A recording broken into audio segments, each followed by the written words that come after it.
Bonjour les enfants, je vais vous raconter l'histoire de Naaman. Il était une fois en Syrie, vivait chez le chef de l'armée qui s'appelait Naaman et sa femme, une jeune fille hébreu qui était leur esclave. Elle était douce, gentille et serviable. Elle aidait la femme de Naaman dans toutes les tâches de la maison et lui tenait compagnie quand son mari partait en mission.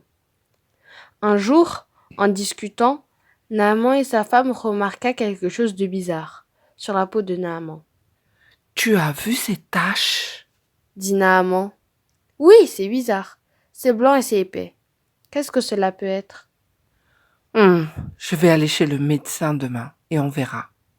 Le lendemain, la jeune servante remarqua que sa maîtresse avait l'air triste et elle lui demanda. Je vois que vous êtes bien triste. Je peux faire quelque chose pour vous aider? Malheureusement, non, ma fille. Notre problème n'a pas de solution, hélas. Vois-tu, mon cher mari a attrapé la lèpre et cette maladie est incurable. Ah, que c'est malheureux. Oh, si mon Seigneur était auprès du prophète qui a Samarie, le prophète le guérirait de sa lèpre. Vraiment? Je vais en parler à Naaman. Et la femme de Naaman est allée lui parler de ce que la jeune fille lui a dit. Naaman et sa femme ont retrouvé l'espoir et Naaman est allé parler au roi de Syrie. Et le roi de Syrie dit, Va, rends-toi à Samarie, et j'enverrai une lettre au roi d'Israël. Et dans cette lettre, il y avait ce message. Quand cette lettre te sera parvenue, tu sauras que je t'envoie Naaman, mon serviteur, afin que tu le guérisses de sa lèpre. Naaman partit avec la lettre, et y prit avec lui plein de cadeaux. 10 talents d'argent, 6 000 pièces d'or et 10 vêtements de rechange. Le roi d'Israël l'accueillit et lut la lettre, et il était choqué, et il s'écria. Suis-je un Dieu pour faire mourir et pour faire vivre, qui s'adresse à moi afin que je guérisse un homme de sa lèpre? Je pense que le roi de Syrie cherche une occasion de dispute avec moi. Mais en réalité, ce n'était pas le roi qui devait s'occuper de Naaman, mais le prophète Élisée.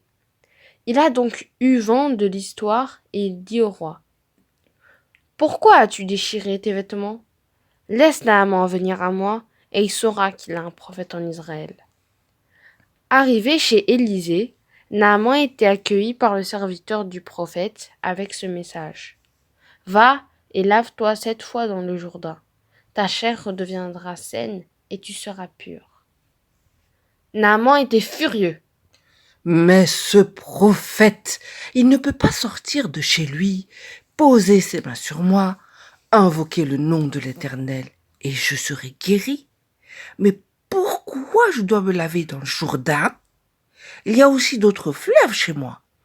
Je peux bien m'y laver et devenir pur. Mais ses serviteurs essayèrent de le raisonner. Maître, ce n'est pas trop compliqué. C'est qui te demande. Juste te laver et après tu seras pur. Et s'il t'a demandé quelque chose de plus difficile, tu l'aurais fait? Naaman grogna de plus belle, mais il accepta tout de même de descendre, non sans dégoût, dans ce fleuve boueux.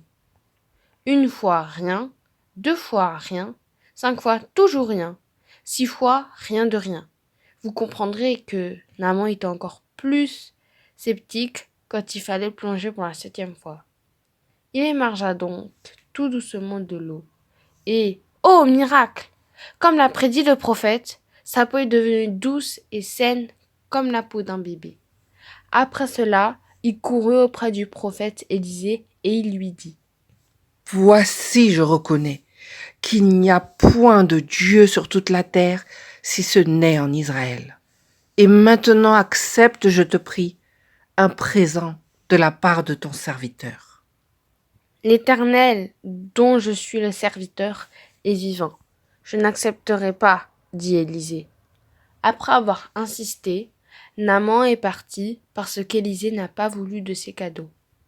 Géasi, le serviteur d'Élisée, a tout entendu, et une idée égoïste est apparue dans sa pensée. Arrivé à une certaine distance, Naaman voit Géasi courir après son char. Il descendit alors de son char et lui dit. Tout va bien, Géasi? Oui, oui, tout va bien, mais... Mon maître m'envoie te dire.